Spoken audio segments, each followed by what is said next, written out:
మిత్రులారా, నారాయణపేట జనజాతర మీ అభిమాన నాయకురాలు స్థానిక శాసనసభ్యురాలు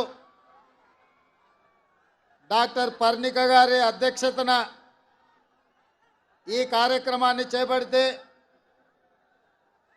ఈ కార్యక్రమంలో నాతో పాటు మహబూబ్ నగర్ జిల్లా పార్లమెంటు అభ్యర్థి మిత్రుడు సోదరుడు వంశీ చంద్రెడ్డి గారు, అదేవిధంగా షాద్నగర్ శాసనసభ్యులు ఈర్లపల్లి శంకర్ గారు, జడ్చర్ల శాసనసభ్యులు అనిరుద్ రెడ్డి గారు, దేవరకద్ర శాసనసభ్యుడు జి మధుసూదన్ రెడ్డి గారు, మహబూబ్ నగర్ శాసనసభ్యుడు ఎన్ఎం శ్రీనివాసరెడ్డి గారు, మక్తల్ శాసనసభ్యుడు మీ అభిమాన నాయకుడు శ్రీహరి ముదిరాజ్ గారు, అదేవిధంగా మహబూబ్ నగర్ పార్లమెంటు నియోజకవర్గ కాంగ్రెస్ పార్టీ ఇన్ఛార్జ్ ఏఐసిసి కార్యదర్శి మిత్రుడు సంపత్ కుమార్ గారు,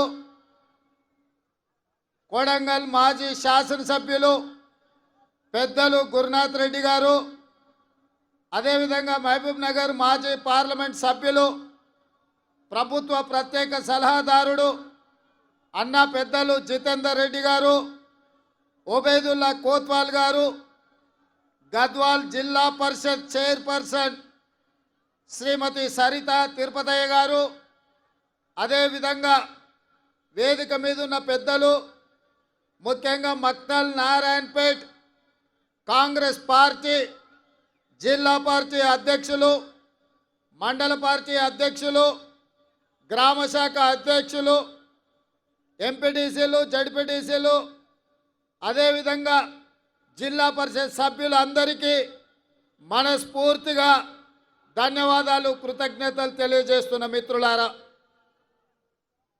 మిత్రులారా, ఈరోజు రాత్రి 8 అయినా వేలాది మంది మీరందరు ఇక్కడ నించొని ఇక్కడ ఉండి కాంగ్రెస్ పార్టీ అభ్యర్థిగా శ్రీమతి సోనియా గాంధీ గారి ఆశీర్వాదంతో ఏఐసిసి అధ్యక్షుడు మల్లికార్జున్ ఖర్గే గారి నిర్ణయంతో కాంగ్రెస్ పార్టీ అభ్యర్థిగా వంశీ చంద్రెడ్డిని ఆశీర్వదించడానికి గెలిపించడానికి వేలాదిగా మీరు వచ్చినందుకు మీకు అందరికీ కూడా మనస్ఫూర్తిగా ధన్యవాదాలు తెలియజేస్తున్నా.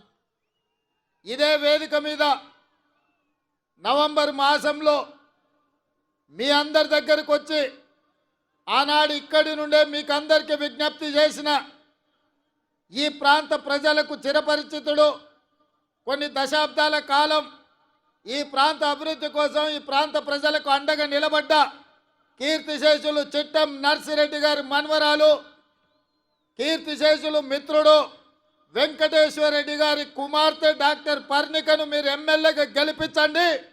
వారి మేనమామ శివకుమార్ రెడ్డి ఆ బిడ్డను కడుపులో పెట్టి చూసుకొని మీకు అండగా నిలబడి ఈడ కాంగ్రెస్ పార్టీ కార్యకర్తలను కాపాడండి.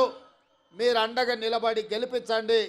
తప్పకుండా ఈ ప్రాంతాన్ని అభివృద్ధి చేసే బాధ్యత నాది అని చెప్పి మీకు అందరికీ విజ్ఞప్తి చేసిన మాట ఇచ్చినట్టుగా మీరు అండగా నిలబడి డాక్టర్ పర్ణికమ్మ నారాయణపేట శాసనసభ్యురాలుగా అత్యధిక మెజార్టీతో మీరు గెలిపిస్తే మీకు నేను చెప్పిన మాటగా మక్తల్ నారాయణపేట కొడంగల్ ఎత్తిపోతల పథకం 1,30,000 ఎకరాలకు 4,000 కోట్ల రూపాయలతో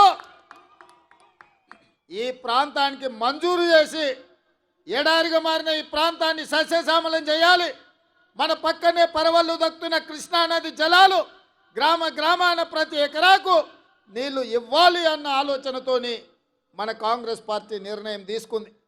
ఇదే కాదు, గద్వాలను ఇతర ప్రాంతాలను రాయచూరులను రైలు కూత వినిపిస్తుంటే మక్తల్ నారాయణపేట కొడంగల్ పరిగి వికారాబాద్ వరకు ఈ ప్రాంత ప్రజలు మాకెప్పుడు రైలు వస్తుంది, మేము రైలు కూత ఎప్పుడు వింటామని ఆనాడు కాంగ్రెస్ పార్టీ నిర్ణయించిన కృష్ణా వికారాబాద్ రైల్వే లైను 10 సంవత్సరాలు పడావు పెడితే పండబెడితే ఏ ఒక్కరోజు కూడా ఈ ప్రాంతంలో ఉన్న వాళ్ళు అది బీఆర్ఎస్ వాళ్ళు కావచ్చు, బీజేపీ వాళ్ళు కావచ్చు. బీఆర్ఎస్ వాళ్ళు కేసీఆర్ని అడిగింది లేదు, బీజేపీ వాళ్ళు మోడీకి చెప్పింది లేదు. ఎందుకంటే వీళ్ళెవరికీ ఆయన దగ్గరికి వెళ్ళి అడిగే ముఖం లేదు, వాళ్ళని అడగడానికి వాళ్ళకి అపాయింట్మెంట్ గతి లేదు. కానీ కాంగ్రెస్ పార్టీ అధికారంలోకి వచ్చిన 100 రోజుల్లోపనే కేంద్ర రైల్వే శాఖ అధికారులను రప్పించి ఆదేశాలు ఇచ్చి కృష్ణా వికారాబాద్ రైల్వే లైన్ మాకు కావాల్సిందే, మా ప్రాంతం అభివృద్ధి జరగాలంటే, మా ప్రాంతంలో ఉద్యోగ ఉపాధి అవకాశాలు పెరగాలంటే, నా కొడంగల్ గడ్డ మీద సిమెంట్ ఫ్యాక్టరీ రావాలి, వేలాది మంది నిరుద్యోగ యువకులకు ఉద్యోగ అవకాశాలు రావాలి అంటే కృష్ణా వికారాబాద్ రైల్వే లైన్ పూర్తి కావాలి అని చెప్పి ఆదేశాలు ఇచ్చి దానికి ఇలా మనం పూర్తి స్థాయిలో నిర్ణయం తీసుకున్నాం. ఇదే కాదు మిత్రులారా, మీరందరు నిలబడి, మీరందరు కష్టపడి, ఇక్కడున్న కార్యకర్తలే తమ రక్తాన్ని చెమటగా మార్చి భుజాలు కాయలు కాసే విధంగా కాంగ్రెస్ పార్టీ జెండాను మోసి 10 సంవత్సరాలు కేసీఆర్ ఎన్ని కేసులు పెట్టినా, ఎంతమందిని జైలుకు పంపించినా, అవసరమైతే మీ ఊపిరొదిలిండ్రు కానీ కాంగ్రెస్ పార్టీ జెండాను వదలలేదు. మీ భుజాలు కాయలు కాసే విధంగా ఇవాళ మహబూబ్ నగర్ పార్లమెంటు నియోజకవర్గంలో 7 అసెంబ్లీలు గెలిపించి 7 మందిని ఎమ్మెల్యేలు చేసిండ్రు. మిత్రులారా, ఈ వేదిక మీద నుంచి తెలంగాణ రాష్ట్రానికి నేను చెప్పదలుచుకున్నా, అయ్యా ఇవాళ మీరు ఆలోచన చేయండి. మేము కాంట్రాక్టర్లకో, శ్రీమంతులకో, లేకపోతే జాగీర్దారులకో, జమీందారులకో టికెట్లు ఇయ్యలే. షాద్నగర్లో నేను టికెట్ ఇచ్చిన ఈర్లపల్లి శంకర్ ఒక రజక కుటుంబం నుంచి, సామాన్య కుటుంబం నుంచి, ఒక రజక కుటుంబంలో ఉన్నవాడు పైకి రావాలంటే ఎంత కష్టమో మీరు ఆలోచన చేయండి. ఇవాళ ఈ రాష్ట్రం మొత్తం మీద ఒక రజక కుటుంబం నుంచి ఒక యువకుడు ఎమ్మెల్యే అయిందంటే అది కాంగ్రెస్ పార్టీ శ్రీమతి సోనియా గాంధీ గారి ఆశీర్వాదంతో ఒక రజకుడు కూడా ఇవాళ కాంగ్రెస్ పార్టీలో ఎమ్మెల్యే అయిందని నేను చెప్పదలుచుకున్నాను. అదేవిధంగా మక్తల్ ప్రాంతంలో అతి చిన్న స్థాయి కార్యకర్త నుంచి కష్టపడి పైకొచ్చి కాంగ్రెస్ పార్టీ జిల్లా పార్టీ అధ్యక్షుడిగా, జడ్పీటీసీగా మీకు అండగా నిలబడ్డ శ్రీహరిని సోనియమ్మ మల్లికార్జున్ ఖర్గే గారి ఆశీర్వాదంతో ఒక ముదిరాజు బిడ్డను ఇవాళ మక్తల్ నుంచి ఎమ్మెల్యేగా గెలిపించడం ఇది కాంగ్రెస్ పార్టీ వల్ల సాధ్యమైందా, లేకపోతే ఇంకెవరైనా ఈ అవకాశం ఇస్తారా అని నేను అడుగుతున్నా. మిత్రులారా, ఈ రాష్ట్రంలో 119 అసెంబ్లీ నియోజకవర్గాలు ఉంటే 10% జనాభా ఉన్న ముదిరాజులకు కల్వకుంట్ల చంద్రశేఖరరావు ఒక్క టికెట్ కూడా ఇవ్వలే. నేను ఆయనని గడ్డ మీద నుంచి చెప్పిపోయినా, ముదిరాజు సోదరులు పౌరుషానికి మారు పేరు, మాట ఇస్తే మాటకు నిలబడి తల తెగిపడ్డ మడమ తిప్పని జాతి ముదిరాజు జాతి. మీకు టికెట్ ఇయ్యని కేసీఆర్ను గద్దెదించే శక్తి మీ చేతిలో ఉంది, మీరు నడుం బిగించండి అని ముదిరాజు సోదరులకాయల ఈ నారాయణపేట నుంచే నేను విజ్ఞప్తి చేసిన.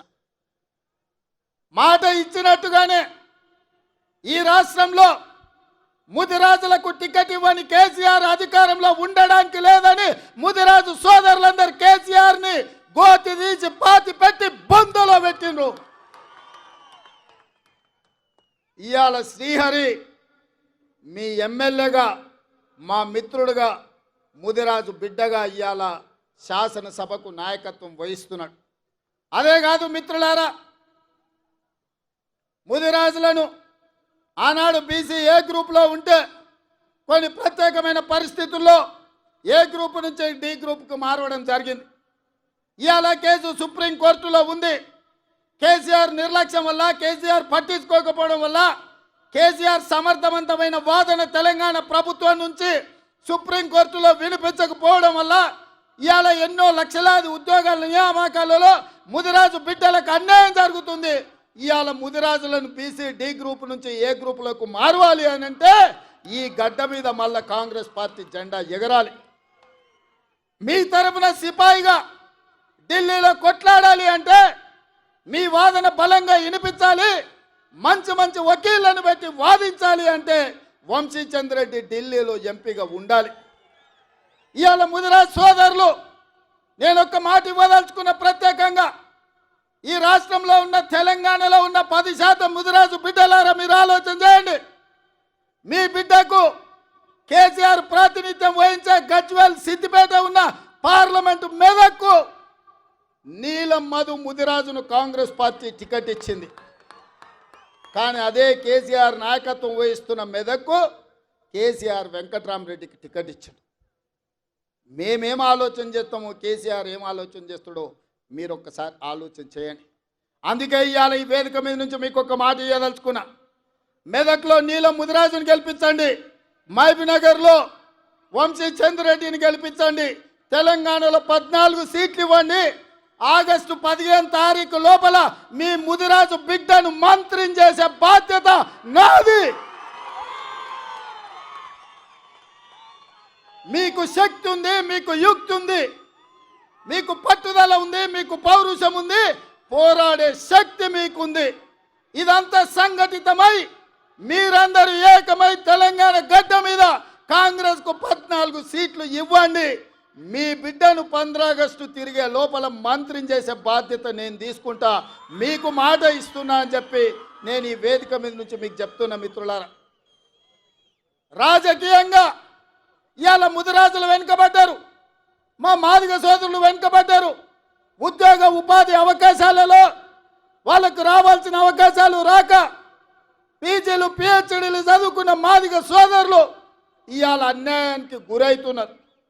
అందుకే మిత్రులారా, మాదిగల ఏబిసిడి వర్గీకరణ మీద 10 సంవత్సరాలు చంద్రశేఖరరావు సుప్రీంకోర్టులో కేసు వాదించకపోతే నేను ముఖ్యమంత్రి అయిన ఎంబడే పెద్దలు దామోదర్ నరసింహ గారితో పాటు 8 మంది ఎమ్మెల్యేలను ఢిల్లీకి పంపించి ఉద్దండులైన న్యాయవాదులను పెట్టి మాదిగల వర్గీకరణ ఏబిసిడి జరగాల్సిందే అని చెప్పి కేసును నేను వాదించిపించిన. శాసనసభలో వర్గీకరణ చెయ్యాలి అని కొట్లాడితే ఆయల్ల సంపత్ కుమార్తో పాటు నన్ను మార్షల్స్ను పెట్టి పోలీసులను పెట్టి గొర్రెలు ఈడ్చి బయట పడేసిండు చంద్రశేఖరరావు. ఇవాళ మాదిగలకు అన్యాయం చేసింది చంద్రశేఖరరావు కాదా? ఇవాళ నేను అడుగుతున్న మిత్రులారా, కొంతమంది మాదిగ ఉద్యమంలో ఏబిసిడి వర్గీకరణ కోసం కొట్లాడిన వాళ్ళు ఇవాళ నరేంద్ర మోడీ కోటేయండి, భారతీయ జనతా పార్టీని గెలిపించమని అడుగుతారు. నేను ఆ మిత్రుడిని కోరదలుచుకున్నా, నేనేం అనదలుచుకోలే. చంద్రశేఖరరావు ఆయనను అరెస్ట్ చేసి జైల్లో పెట్టినాడు. ఏ ఒక్కరు పలకరించే వాళ్ళు లేకపోతే నేను జైలుకి వెళ్ళి అండగా నిలబడి న్యాయవాదులతో మాట్లాడి బెయిల్ ఇప్పించడానికి కొట్లాడింది నేను. ఆయనలో వర్గీకరణ కోసం ఈ తెలంగాణలో ఉద్యమాలు చేయడానికి వీల్లేదు, నిరసనలు తెలపడానికి వీల్లేదు. పోలీసుల నిర్బంధాలు కొనసాగుతుంటే పరేడ్ గ్రౌండ్లో ధర్మయుద్ధం కార్యక్రమానికి అండగా నిలబడి ఆయనలో మాదిగల వర్గీకరణకు అండగా నిలబడి వర్గీకరణ జరగాల్సిందే, మాదిగలకు న్యాయం చేయాల్సిందే అని చెప్పి అండగా నిలబడ్డది నేను. అందుకే ఇవాళ సోదరులారా, ఈ వేదిక మీద నుంచి నా మాదిగ సోదరులకు నేను చెప్తున్నా, సిరిసిల్ల రాజయ్య గారిని ఫైనాన్స్ కమిషన్ చైర్మన్ చేసిన, అట్లూరి లక్ష్మణ్ని విప్పుగా అసెంబ్లీలో వేసిన, పాల్వాయి రజనీ కుమార్ని తెలంగాణ పబ్లిక్ సర్వీస్ కమిషన్లో మెంబర్ చేసిన, ప్రీతం కుమార్ ఎస్సీ డిపార్ట్మెంట్ చైర్మన్గా కాంగ్రెస్ పార్టీలో పదవులు ఇచ్చిన. ఇవాళ నా పేషీలో ఐఏఎస్ అధికారి సంగీత సర్వే సత్యనారాయణ సెక్రటరీగా నా పేషీలో ఉందంటే ఒక మాదిగ బిడ్డకు అవకాశం ఇచ్చిన. ఇవాళ మిత్రుడు సంపత్ కుమార్ ఏఐసిసి సెక్రటరీగా మహారాష్ట్రకి ఇన్ఛార్జ్గా ఈరోజు వారు ఏఐసిసి సెక్రటరీగా ఉన్నారు. దామోదర్ నరసింహ గారు మంత్రివర్గంలో మంత్రిగా ఉన్నారు. ఇవి సరిపోతాయంటే ఇవి సరిపోవు. నాకు తెలుసు మీ జనాభా ఎంత ఉంది, మీకు ఇన్నాళ్ళు జరిగిన అన్యాయం ఏంది, మీ ఆవేదన, మీ ఆలోచన నాకు తెలుసు. అందుకే రేపు రాబోయే రోజుల్లో పార్టీ తీసుకోబోయే నిర్ణయాలలో, పార్టీ నియామకాలలో మాదిగ బిడ్డలకు న్యాయం చేసి మీకు సముచితమైన స్థానం కల్పించే బాధ్యత కాంగ్రెస్ పార్టీ తీసుకుంటుంది. మల్లికార్జున్ ఖర్గే గారు తీసుకుంటారు. సోనియామ్మను ఒప్పించి మెప్పించి వర్గీకరణను పార్లమెంట్లో చట్టం చేసే బాధ్యత ఇవాళ కాంగ్రెస్ పార్టీ తీసుకుంటుందని చెప్పి మాదిగ సోదరులకు నేను చెప్పదలుచుకున్నా. అదేవిధంగా మిత్రులారా, ఇవాళ కుర్మ యాదవ్ సోదరులు ఆనాడు కేసీఆర్ ఎవరికి సరైన ప్రాతినిధ్యం ఇవ్వకపోతే నేను ఆలోచన చేసి మా మహబూబ్నగర్ జిల్లా నుంచి కుర్మ యాదవ్ సోదరులు ఎక్కువ మంది ఉన్నారు, వాళ్ళ ప్రాతినిధ్యం ఉండాలని నడిగడ్డ గద్వాలు కోటలో సరిత తిరుపతయ్యను ఒక కురువ యాదవ్ బిడ్డను నేను ఎమ్మెల్యేగా టికెట్ ఇచ్చి గెలిపించడానికి ప్రయత్నం చేస్తే గద్వాల కోటలో కుట్ర చేసి కుతంత్రాలు అన్నీ బీఆర్ఎస్ బీజేపీ ఏకమైపోయింది. ఆనాడు చీకటి ఒప్పందం చేసుకొని అప్పటి వరకు తగాదాలు ఉన్నాయి మాకు, మా ఇంటి మీద కాకి ఇంటి మీద వాలదు అని చెప్పిన వాళ్ళు ఇవాళ మామ అల్లుళ్ళు ఒక్కటైపోయి కుమ్ముక్కు రాజకీయాలు వేసి ఒక సరితను ఒక ఆడబిడ్డను ఒక కురువ యాదవ్ ఆడబిడ్డను మామ అల్లుళ్ళు ఏకమై అర్నమ్మ నాయకత్వంలో బీజేపీ ఓట్లన్నీ బీఆర్ఎస్ కేసి 5,000 ఓట్ల తక్కువ మెజార్టీతోని ఇవాళ ఆడబిడ్డను ఓడగొట్టారు. నిజంగానే సరితమ్మ గెలిచినుంటే ఇవాళ మంత్రివర్గంలో మంత్రి అయ్యేది యాదవ్ సోదరులారా.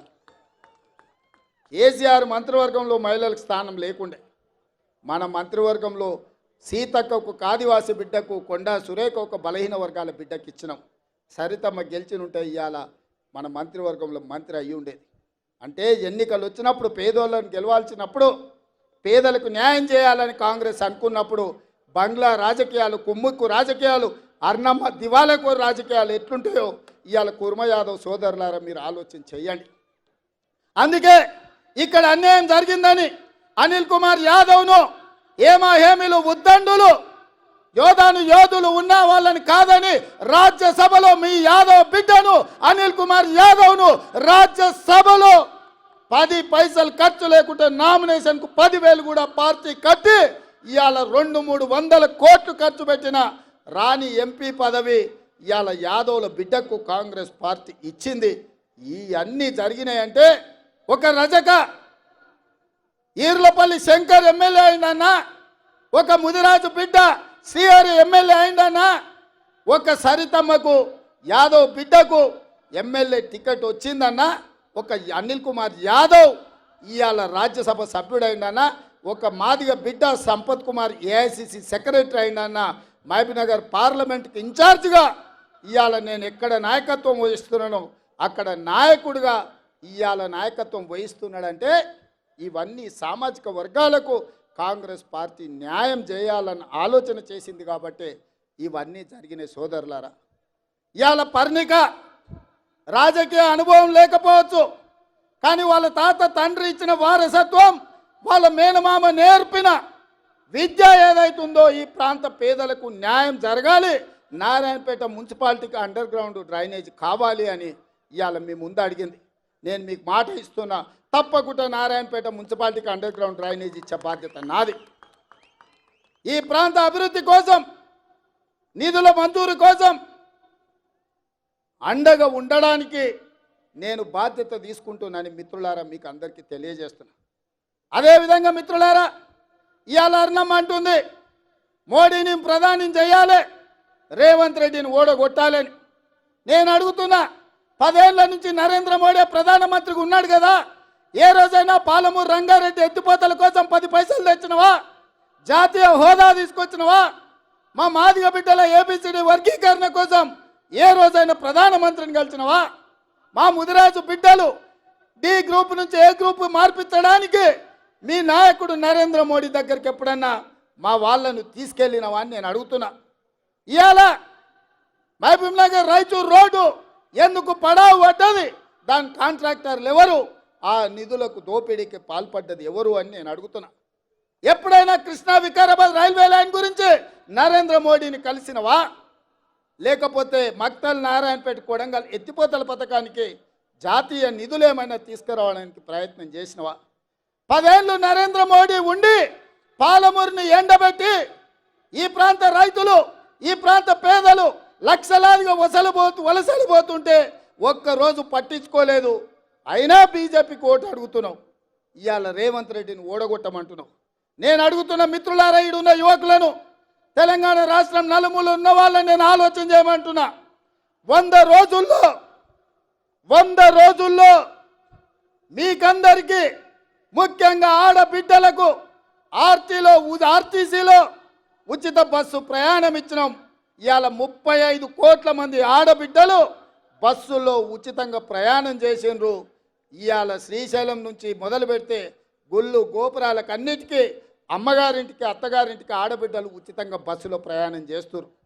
ఇవాళ ఆడబిడ్డలకు ఉచితంగా బస్సు ప్రయాణం ఇచ్చినందుకు రేవంత్ రెడ్డిని ఓడగొట్టాలనా అని నేను మిమ్మల్ని అడుగుతున్నా. ఇవాళ పేదవాడు ప్రభుత్వ దవాఖానకు పోతే చచ్చిపోతుంటే, ప్రైవేటు దవాఖానకు పోతే ఆస్తులు అమ్ముకొని కిడ్నీలు అమ్ముకొని బిల్లులు కట్టే పరిస్థితి ఉంటే, పేదవాడి ఆరోగ్యాన్ని కాపాడడానికి రాజీవ్ ఆరోగ్యశ్రీ పథకం ద్వారా 10 లక్షల రూపాయలు ఉచితంగా పేదోళ్ళకి ఇచ్చిన 48 గంటల్లో కాంగ్రెస్ ప్రభుత్వాన్ని రేవంత్ రెడ్డిని ఓడగొట్టాలంటున్నాం. పేదోళ్ళని బతికించడానికి రాజీవ్ ఆరోగ్యశ్రీ తీసుకొచ్చినందుకు కాంగ్రెస్ పార్టీని ఓడగొట్టాలని అని నేను అడుగుతున్నా. ఇవాళ కట్టెల పొయ్యితో కన్నీళ్లు గార్చుకుంటూ ఆ పొగ ఊపిరితిత్తులకు పోయి క్యాన్సర్ వచ్చి చచ్చిపోతున్న ఆడబిడ్డలకు ఆనాడు 400 రూపాయలకే సోనియమ్మ సిలిండర్ ఇస్తే, ఈ మోడీ పాడుగాను మోడీ వచ్చి 12 నూర్లు చేసిండు సిలిండర్. 1200 సిలిండర్తో కొనలేక మళ్ళా అటుకెక్కించిన గ్యాస్ పొయ్యి సిలిండర్ను కిందికి దించి ఆడబిడ్డలకు 500 రూపాయలకే సిలిండర్ ఇచ్చినందుకు కాంగ్రెస్ను రేవంత్ రెడ్డిని ఓడగొట్టాలనా అని నేను అడుగుతున్నా. మీరు ఆలోచన చేయండి మిత్రులారా. ఇవాళ ప్రతి పేదవాడికి, వ్యవసాయం ఉన్న వాళ్ళకే భూమికి వ్యవసాయానికి ఉచిత కరెంటు ఉంది. భూమి లేని పేదలకు ఇండ్ల కరెంటు ఉచితంగా ఉండాలని నా పాదయాత్రలో నా దృష్టికి పేదలు తీసుకొస్తే, ప్రతి పేదవాడికి ప్రతి ఇంటికి 200 యూనిట్ల వరకు ఉచితంగా ఉచిత విద్యుత్తు ఇచ్చి మాట ఇచ్చి అమలు చేసినాం. ఇవాళ మన మహబూబ్నగర్ జిల్లాలో ఎమ్మెల్సీ ఎన్నికలు ఉండి దాన్ని ఎన్నికల కోడ్ అడ్డం పెట్టి ఇవాళ బీజేపీ అడ్డుకుంది. అందుకే ఈడ 500 సిలిండర్ విషయంలో, 200 యూనిట్ల ఉచిత కరెంటు విషయంలో పేదలకు కొంత సదుపాయం అందుబాటులోకి రాలేదు అంటే అధికారులకు ఆదేశాలు ఇచ్చినాం. ఎన్నికల కోడ్ ముగిసిన వెంటనే వీటన్నిటిని మీకు అందించి మిమ్మల్ని ఆదుకునే బాధ్యత ఈ మహబూబ్నగర్ జిల్లాలో నాది. ఎందుకంటే ఈ జిల్లా నాది, ఈ మట్టి నాది, ఈ గాలి నాది, ఈ నీరు నాది. నేను మీ బిడ్డను, మీ కష్టం నా కష్టం అనుకొని వాటన్నిటిని అమలు చేసే బాధ్యత నాది. ఇదే కాదు, ఆనాడు గ్రామాన తండాలలో, గూడాలలో, మారుమూల పల్లెల్లో ఇందిరమ్మ ఇల్లు ప్రతి పేదవాడికి ఇచ్చి 25 లక్షల ఇల్లు డాక్టర్ వైఎస్ రాజశేఖర రెడ్డి ఆ రోజు ఇల్లు కట్టించిండు. 10 సంవత్సరాలు కేసీఆర్ డబుల్ బెడ్రూమ్ ఇల్లు కట్టిస్తా అన్నాడు. ఏం చెప్పిండు ఆయన? ఈ డబ్బా ఇల్లు వద్దు, డబుల్ బెడ్రూమ్ ఇల్లు ముద్దన్నాడు. సరే, ఈ సొక్కనైనా ఆయన ఏమైనా చేస్తాడేమో అని మనం అనుకున్నాం. ఏం చేసిండే? బిడ్డ వస్తే ఆడవ ఉంటుంది, కోడలు కొడుకుంటే ఆడవంటారు, గొర్రె పిల్లను మేక పిల్లను ఉంటే ఆడగట్టేస్తారని కథలు చెప్పిండు. ఊరిచ్చిండు. ఊరవతలో 2 డబుల్ బెడ్రూమ్ ఇల్లు కూడా కట్టియాలి. మీకు ఎవరికైనా డబుల్ బెడ్రూమ్ ఇల్లు వచ్చినాయా? ఎవరికైనా వచ్చినాయా? మాటిచ్చి మోసం చేసి డబుల్ బెడ్రూమ్ ఇల్లు ఇవ్వనందుకు కేసీఆర్ను గోతి తీసి బొందబెట్టిన సంగతి ఇవాళ కేసీఆర్కు అర్థమైతలేదా అని నేను అడుగుతున్నా. ఇవాళ నేను రాగానే 4,50,000 ఇండ్లు, ప్రతి నియోజకవర్గానికి 3,500 చొప్పున 22,500 కోట్ల రూపాయలు పేదవాడికి ప్రతి ఇందిరమ్మ ఇంటికి 5 లక్షలు ఉచితంగా ఇవ్వాలని నేను నిధులు మంజూరు చేస్తే ఇవాళ రేవంత్ రెడ్డిని ఓడగొట్టుండ్రి, కాంగ్రెస్ పార్టీని పడగొట్టు అంటుండ్రు. ఎవరంటుండ్రా? బీఆర్ఎస్ వాళ్ళు అదే అంటారు, బీజేపీ వాళ్ళు అదే అంటారు. అందుకే మిత్రులారా, మీరు ఆలోచన చేయండి. ఆర్టీసీ బస్సులో ఉచిత ప్రయాణం ఇచ్చినందుకు ఓడగొట్టాలనా? రాజీవ్ ఆరోగ్యశ్రీలో 10 లక్షలు ఇచ్చినందుకు ఓడగొట్టాలనా? 500 రూపాయలకే సిలిండర్ ఇచ్చినందుకు ఓడగొట్టాలనా? లేకపోతే మీకు ఇందిరమ్మ ఇల్లు 5 లక్షల రూపాయలకే ఇచ్చినందుకు ఓడగొట్టాలనా? పేదలకు 200 యూనిట్లు ఉచితంగా ఇచ్చినందుకు ఓడగొట్టాలనా? 60 ఏళ్ళ నుంచి బలహీన వర్గాలు మా జనాభా లెక్క పెట్టండి, మేము ఎంతమంది ఉన్నామో మాకంత నిధులు కావాలని బీజేపీ జనాభా లెక్కలు వేయండి అంటే నరేంద్ర మోడీ లెక్కలేని తనంతో బీసీలకు అన్యాయం చేస్తుంటే రాహుల్ గాంధీ ఇచ్చిన మాట మీద ఈ రాష్ట్రంలో ఉన్న బీసీ జనాభాను లెక్కలు కట్టండి, కులగణన చేయండి, వాళ్ళ జనాభా దామాష ప్రకారం వాళ్లకు నిధులు ఇస్తామని ఇవాళ బీసీ జనాభా లెక్కలు కట్టమని ఆదేశాలు ఇచ్చి అసెంబ్లీలో పాస్ చేసినందుకు రేవంత్ రెడ్డిని ఓడగొట్టాలని నేను అడుగుతున్న మిత్రులారా. ఇదే కాదు, తెలంగాణ ఉద్యమం అంటేనే నీళ్లు నిధులు నియామకాలు. 10 ఏళ్లలో నియామకాలు చేపట్టలే. ఏ ఉద్యోగం వచ్చినా ఇంటింటికో ఉద్యోగం ఇస్తా అన్నాడు కేసీఆర్. మనకెవ్వరికి ఉద్యోగాలు ఇవ్వలే. ఆయన ఇంట్లో మాత్రం ఇంట్లో ఉన్న వాళ్ళందరికీ ఉద్యోగాలు ఇచ్చుకున్నాడు. అల్లుడు మంత్రి, కొడుకు మంత్రి, బిడ్డ ఎంపీ, ఎంపీ కోడిపోతే ఎమ్మెల్సీ, సట్టకుని కొడుకు రాజ్యసభ ఇచ్చుకున్నాడు, ఆయన ముఖ్యమంత్రి అయ్యాడు. మన పిల్లలు మాత్రం పీజీలు, పిహెచ్డీలు చదివి దిల్సుఖ్నగర్లో, అశోక్ నగర్లో, అమీర్పేట్ చౌరస్తాలలో 10 ఏండ్ల నుంచి ఇంటికి రాలేక, తల్లిదండ్రులకు ముఖం చూయించుకోలేక ఇవాళ నిరాశతో, నిస్పృహలతో ఆత్మహత్యలు చేసుకుంటుంటే కాంగ్రెస్ వచ్చిన 100 రోజుల్లో లెక్కగట్టి ఎల్బీ స్టేడియంలో ప్రతి ఒక్కరిని వాళ్ళ కుటుంబ సభ్యులను పిలిపించి 30,000 ఉద్యోగాలు 3 నెలల్లో ఇచ్చినందుకు, నిరుద్యోగ యువకుల్లో ఆనందం చూసినందుకు కాంగ్రెస్ పార్టీని ఓడగొట్టాలనా నేను అడుగుతున్న మిత్రులారా. 100 రోజుల్లో ఇండ్లు ఇచ్చినాం, 100 రోజుల్లో బస్సులో ఉచిత ప్రయాణం ఇచ్చినాం, 100 రోజుల్లో ఇంటికి ఉచితంగా కరెంట్ ఇచ్చినాం, 100 రోజుల్లో రాజీవ్ ఆరోగ్యశ్రీ ఇచ్చినాం, 100 రోజుల్లో బీసీ జనాభాను లెక్కలు కట్టడానికి ఆదేశాలు ఇచ్చినాం, 100 రోజుల్లో 30,000 ఉద్యోగాలు మేము ఇచ్చినాం. నా మంత్రివర్గ సహచరులు రోజుకు 18 గంటలు పనిచేసి ఈ రాష్ట్రాన్ని సరిదిద్దడానికి మేము ప్రయత్నం చేస్తున్నాం. 10 ఏళ్లలో 100 ఏళ్ళకు సరిపోయే విధ్వంసం చంద్రశేఖరరావు సృష్టిస్తే ఒకటొకటిగా చక్కదిద్దుకుంటూ సంసారాన్ని నిలబెట్టుకున్నట్టు రాత్రి పగళ్ళు మేము కష్టపడుతున్నాం. నేను అడుగుతున్నా ఇక్కడున్న మిత్రుల్ని, 125, 126 రోజులైంది నేను ముఖ్యమంత్రిగా బాధ్యతలు చేపట్టి. ఏ ఒక్క రోజైనా, ఏ ఒక్క గంటైనా సెలవు పెట్టినా నా దగ్గరికి వచ్చిన వేలాది మంది కార్యకర్తల్ని కలుచుకుంటూ, కష్టాలు తెలుసుకుంటూ, ముఖ్యమంత్రి అంటే మా అన్న అనే ధైర్యం మీకు ఇచ్చే విధంగా పనిచేసినా లేదా ఒకసారి ఆలోచన చేయండి మిత్రులారా. మొట్టమొదటి హైదరాబాద్ రాష్ట్రానికి బూర్గుల రామకృష్ణారావు గారు ముఖ్యమంత్రి అయితే, ఇవాళ ఈ తెలంగాణ రాష్ట్రానికి మళ్ళీ పాలమూరు బిడ్డ, ఒక రైతు బిడ్డ, ఒక పేదోడి బిడ్డ ఇవాళ ఈ రాష్ట్రానికి ముఖ్యమంత్రి అయితే ఎందుకు ఓర్వలేకపోతున్నారు వీళ్ళని నేను అడుగుతున్నా. దొరల బిడ్డలే ముఖ్యమంత్రి కావాలన్నా? కేసీఆర్ తర్వాత కేసీఆర్ కొడుకే ముఖ్యమంత్రి కావాలన్నా? ఆయన తర్వాత ఆయన మైనోడే ముఖ్యమంత్రి కావాలన్నా? ఈ పాలమూరు బిడ్డలు కావడానికి అర్హత లేదా అని నేను అడుగుతున్నా. మాకేం తక్కువ? మా పాలమూరులో మేము కష్టపడమా? మా పాలమూరులో మేము అభివృద్ధి చేయమా? మా ప్రాంతానికి ఇవ్వంటే దాక్షిణ్యాల మీదనో అయ్యా మాకు నిధులు అని మేము అడుక్కోవాల్సిందేనా? మా సంతకాలు మేము పెట్టుకునే శక్తి మాకు లేదా? మా ప్రాంతాన్ని అభివృద్ధి చేసుకునే శక్తి మాకు లేదా? మా ప్రాంతంలో పరిశ్రమలు తెచ్చుకునే హక్కు మాకు లేదా అని నేను అడుగుతున్నా.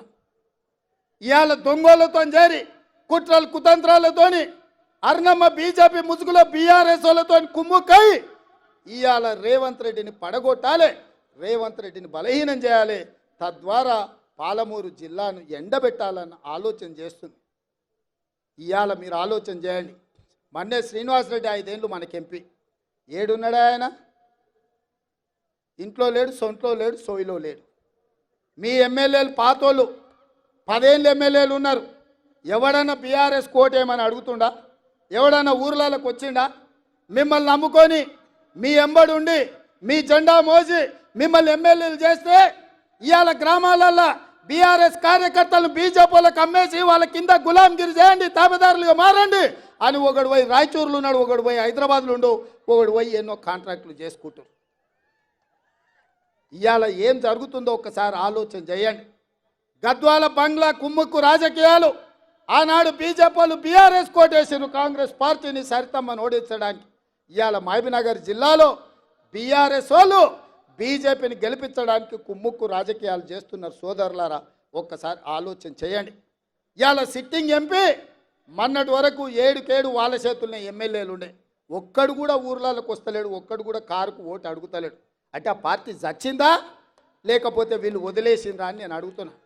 మోడీకి తాకట్టు పెట్టిండ్రు. నాకు తెలుసు కేసీఆర్ బిడ్డ బెయిల్ కోసం, ఇవాళ కాంగ్రెస్ను ఓడించడం కోసం నరేంద్ర మోడీతో చీకటి ఒప్పందంలో భాగంగా మహబూబ్ నగర్, చేవెళ్ళ, మల్కాజ్గిరి, భువనగిరి, జహీరాబాద్ 5 పార్లమెంట్లలో చంద్రశేఖర్ రావు నరేంద్ర మోడీని గెలిపించడానికి సుపారీ తీసుకొని బీఆర్ఎస్ కార్యకర్తలు ఇవాళ బొందబెట్టి వాళ్ళ ఆత్మ గౌరవాన్ని మోడీ కాళ్ళ దగ్గర తాకట్టు పెట్టిండు. బీఆర్ఎస్ నాయకులారా మీరు ఆలోచన చేయండి. లక్షలాది మంది కార్యకర్తలు ఇతర పార్టీలు జైలుకు పోయినప్పుడు కేసీఆర్కు దుఃఖం లేదు. నాలాంటోని బిడ్డ లగ్గం ఉంటే కూడా వదలకుండా జైల్లో పెట్టినప్పుడు ఆయనకు బాధ తెలియలేదు. కానీ బిడ్డ జైలుకు పోగానే మోడీ దగ్గర తెలంగాణను తాకట్టు పెట్టిండు. ఇది తెలంగాణ ఆత్మ గౌరవానికి మంచిదా? ఒక్కసారి ఆలోచన చేయండి. బీఆర్ఎస్ కార్యకర్తలారా, బీఆర్ఎస్ నాయకులారా, ఆత్మ పరిశీలన చేసుకోండి. 5 నిమిషాలు గుండెల మీద చేసుకొని ప్రశాంతంగా ఆలోచన చేయండి. ఎందుకు చంద్రశేఖర్ రావు ఇవాళ మీ పార్టీని తీసుకెళ్లి మోడీకి బీజేపీకి తాకట్టు పెట్టిండు? ఇవాళ ఈ మహబూబ్ నగర్లో ఎందుకు బీఆర్ఎస్ వాళ్ళను బీజేపీకి ఓట్లు వేయమంటుండు? ఇవాళ చేవెళ్లలో బీఆర్ఎస్ నాయకులను బీజేపీలకు లొంగిపోమంటుండు. మల్కాజ్గిరిలో మీ ఓట్లు బదిలీ చేయండి అని చెప్తున్నాడు. భువనగిరిలో ఎందుకు చెప్తుండు? జహీరాబాద్లో ఎందుకు చెప్తుండు? ఎందుకంటే ఈ 5 సీట్లు మొత్తం 14లో ఈ 5 సీట్లు మనం గ్యారెంటీగా గెలుస్తాం. ఈ అన్నిటిని దెబ్బతీస్తే రేవంత్ రెడ్డిని దెబ్బతీయొచ్చు అని ఒక ఆలోచన చేస్తున్నాడు. నా మీద కోపం ఉంటే నా మీద చూపియండి, చేతనైతే నాతో కొట్లాడు. మీరు మొగోళ్ళు అయితే మా కార్యకర్తలతో కొట్లాడండి. రండి గ్రామాలకు అడగండి ఓట్లు. మేము తప్పులు చేస్తే ప్రజలకు చెప్పండి. 100 రోజుల్లో నన్ను గద్దె దించమంటుండు కేసీఆర్, కానీ 10 ఏళ్ళు గద్దె మీద ఉన్న మోడీని ఎందుకు గద్దె దించమంటలేడు? మిత్రులారా, మీరు ఆలోచన చేయండి. 100 రోజుల్లో నేను ఇన్ని పనులు చేసిన, ఇంకా చేయాల్సినవి ఉన్నాయి. ఇవాళ ఎన్నికల కోడ్ వచ్చింది కాబట్టి ఇవాళ రైతు రుణమాఫీ నేను చేయలేకపోయినా. అందుకే ఈ నారాయణపేట గడ్డ మీద నుంచి తెలంగాణ రైతాంగానికి 69 లక్షల రైతులకు నేను మాట ఇస్తున్నా. ఆగస్టు 15 తారీఖు లోపల 2 లక్షల రూపాయల రైతు రుణమాఫీ చేసి తీరుతా. ఎట్లయితే మక్తల్ నారాయణపేట కొడంగల్ ఎత్తిపోతల పథకం పూర్తి చేసినో, ఎట్లయితే ఆర్టీసీ ఉచిత ప్రయాణం ఇచ్చినో, ఎట్లయితే 500 రూపాయలకు సిలిండర్ ఇచ్చినో, అట్లనే 15 ఆగస్టు లోపల 2 లక్షల రూపాయల రైతు రుణమాఫీ చేస్తా. ఏకకాలంలో మొత్తంలో మీకు రుణమాఫీ చేసే బాధ్యత నాది. మీ బిడ్డను నేను. ఇదే కాదు, 500 రూపాయలు బోనస్ అన్నాడు. వచ్చేసారి పండించే వడ్లకు 500 రూపాయలు బోనస్ ఇచ్చి ప్రతి గింజ చివరి గింజ వరకు కొనుగోలు చేసే బాధ్యత నాది. నా తెలంగాణ రైతాంగ సోదరులకు నేను మాట ఇస్తున్న మిత్రులారా. అందుకే మిత్రులారా, మీ బిడ్డ ఇయ్యాల తెలంగాణ ముఖ్యమంత్రిగా ఉన్నాడు. మనం ఏదన్నా చిన్నదో పెద్దదో ఎమరుపాటుగా ఉన్నా కునుకు తీసినట్టు కళ్ళు మూసుకుంటే కుట్రలు ఉన్నాయి, కత్తులు తీసుకొని బయలుదేరిండ్రు. ఇవాళ ముందలనే యుద్ధం కాదు, వెనకాల కూడా యుద్ధం చేయాల్సిన పరిస్థితి వచ్చింది. బీజేపీ బీఆర్ఎస్ వాళ్ళు కుట్రలు, బిడ్డ బెయిల్ కోసం బీఆర్ఎస్ను తాకట్టు పెట్టి 5 పార్లమెంట్లలో బీజేపీని గెలిపిస్తా అని కేసీఆర్ సుపారీ తీసుకున్నాడు. నరేంద్ర మోడీకి లొంగిపోయిండు. బీఆర్ఎస్ కార్యకర్తలారా, తస్మత్ జాగ్రత్త. మిమ్మల్ని మోడీకి తాకట్టు పెట్టిండు బిడ్డ బెయిల్ కోసం. మా కార్యకర్తలు కూడా నేను చెప్పదలుచుకున్నా, మీరు అప్రమత్తంగా ఉండండి. వాళ్ళంతా ఒక్కటైనరు, ఏకమైనరు. ఎట్లయినా మనల్ని పడగొట్టాలి, మనల్ని ఓడగొట్టాలనే కుట్ర జరుగుతుంది. ఎమ్మెల్యే ఎన్నికల కంటే కూడా ఎక్కువ కష్టపడాలి. ఎక్కడ కూడా నాకు తెలుసానో, నాకు కావాల్సిన వాళ్ళనో, మా చుట్టపోలను అప్రమత్తంగా ఉంటే ఇవాళ ఈ అధికారంలో ఉండే కార్యకర్తలకు మేలు చేయాలన్న ఆలోచనతో మనకంత నష్టం జరుగుతుంది. ఈ ఎన్నికలైన మరుక్షణం సర్పంచ్, ఎంపీటీసీ, ఎంపీపీ, జడ్పీటీసీ స్థానిక సంస్థల ఎన్నికలు రాబోతున్నాయి. ఇవాళ మీరు ఊర్లలో పట్టు వదిలిందంటే రేపు ఎవడో ఒకడు మోపవుతాడు. వాడు సర్పంచ్కి వస్తాడు, వాడు వార్డు మెంబర్కి వస్తాడు, వాడు ఎంపీటీసీకి వస్తాడు, వాడు ఎంపీపీకి వస్తాడు, వాడు జడ్పీటీసీకి వస్తాడు. రేపు మీ ఎన్నికలలో కూడా మీకు తలకాయ నొప్పి అవుతుంది. ఎన్నికల ఖర్చు తడిసి మోపెడవుతుంది. ఎంపీ ఎన్నికలైన ఎంబడే 2 నెలలు తిరగకముందే మీ స్థానిక సంస్థల ఎన్నికలు పెట్టే బాధ్యత నాది. మిమ్మల్ని గెలిపించే బాధ్యత నాది. ఇవాళ ఎవరైతే బూతులలో మెజారిటీ తెస్తారో, ఎవరైతే పార్టీ జెండా కష్టపడి మోస్తారో, ఎవరైతే పార్టీ గెలుపులో భాగస్వాములుగా ఉంటారో వాళ్ళందరినీ గుర్తుపెట్టి ఎట్లయితే శంకర్కు, శ్రీహరికి, సరితకు, పర్ణికకు, అరవింద్కో, లేక అనిరుద్కో, మధుకో, ఎన్నంకో ఎట్లయితే కష్టపడ్డోళ్లకు టికెట్లు ఇచ్చినామో మీకు టికెట్లు ఇచ్చి గెలిపించుకునే బాధ్యత పార్టీ తీసుకుంటుంది. మిత్రులారా, మీ శ్రమ ఊరికే పోదు, మీ త్యాగం గాలికి వదిలేయము. మీ త్యాగాన్ని గుర్తుపెట్టుకుంటాం, మీకు అవకాశాలు కల్పిస్తాం. రేపు జరగబోయే ఎన్నికలలో ఇవాళ గ్రామాలలో ఇందిరమ్మ కమిటీలు వేయాలనుకున్నాం. ఇల్లు ఇచ్చినా, పెన్షన్ ఇచ్చినా, గ్యాస్ సిలిండర్ ఇచ్చినా, రాజు ఆరోగ్యశ్రీ కార్డు ఇచ్చినా, రేషన్ కార్డు ఇచ్చినా, ఏది ఇచ్చినా ఇందిరమ్మ కమిటీలను నియమించి ఆ కమిటీల ద్వారా గ్రామాలలో మీ చేతనే పేదవాళ్లకు పంచిపించి పేదల్ని ఆదుకునే బాధ్యత మీ చేతిలో పెడతాం. ఇవన్నీ చెయ్యాలి అని అంటే పాలమూరులో ఇటు పాలమూరు అటు నాగర్ కర్నూలు పార్లమెంట్లో అత్యధిక మెజార్టీ గెలవాలి. ఎందుకంటే పెద్దలు ఒక మాట చెప్పారు, ఇంట్లో గెలిచి రచ్చ గెలవాలని. ఇవాళ నా ఇంట్లో నా పాలమూరులో ఏదైనా తప్పిదం జరిగితే జాతీయ స్థాయిలో మనం చెప్పుకునే పరిస్థితి ఉంటుందా? ఆలోచన చేయండి మిత్రులారా. ఇవాళ మీరు అండగా నిలబడితేనే, మీరు ఆశీర్వదిస్తేనే ఈ జిల్లాలో 14కు 12 సీట్లు మీరు ఇచ్చినందుకే ఇవాళ ఈ తెలంగాణ రాష్ట్రంలో కాంగ్రెస్ అధికారంలోకి వచ్చింది. నేను ముఖ్యమంత్రి అయినా మరి చెట్టు నాటింది మీరు, దీన్ని పెంచింది మీరు, దీనికి నీళ్లు పోసింది మీరు. ఇవాళ ఎవడో భుజం మీద గొడ్డలు వేసుకొని నరుకుతామని వస్తే ఇవాళ మీరు చూసుకుంటూ ఉంటారా? మీరు నరకనిస్తారా? మీరు ఆలోచన చేయండి. మీరు పెంచిన మొక్క చెట్ట నీడనిస్తుంటే ఇవాళ దాన్ని తెగ నరుకుతామని ఢిల్లీ నుంచి ఒకడు, గజ్వేల్ ఫామ్ హౌస్ నుంచి ఇంకొకడు బయలుదేరిండు. మిత్రులారా, ఇవాళ మీ చేతుల్లోనే ఉంది. మీరు పెంచిన చెట్టు వృక్షమై కాయలు ఇస్తుంది. దీన్ని కాపాడే బాధ్యత మీ మీదనే ఉంది. కాపాడతారనే నమ్మకం నాకు ఉన్నది. మీరందరు సిద్ధమేనా మిత్రులారా? సిద్ధమేనా? సిద్ధమేనా? సిద్ధమేనా? సిద్ధమేనా? సిద్ధమేనా? సిద్ధం అన్నోళ్ళందరూ చేయి పైకెత్తుర్రి. జై కాంగ్రెస్, జై జై కాంగ్రెస్. హస్తం గుర్తుకే, హస్తం గుర్తుకే.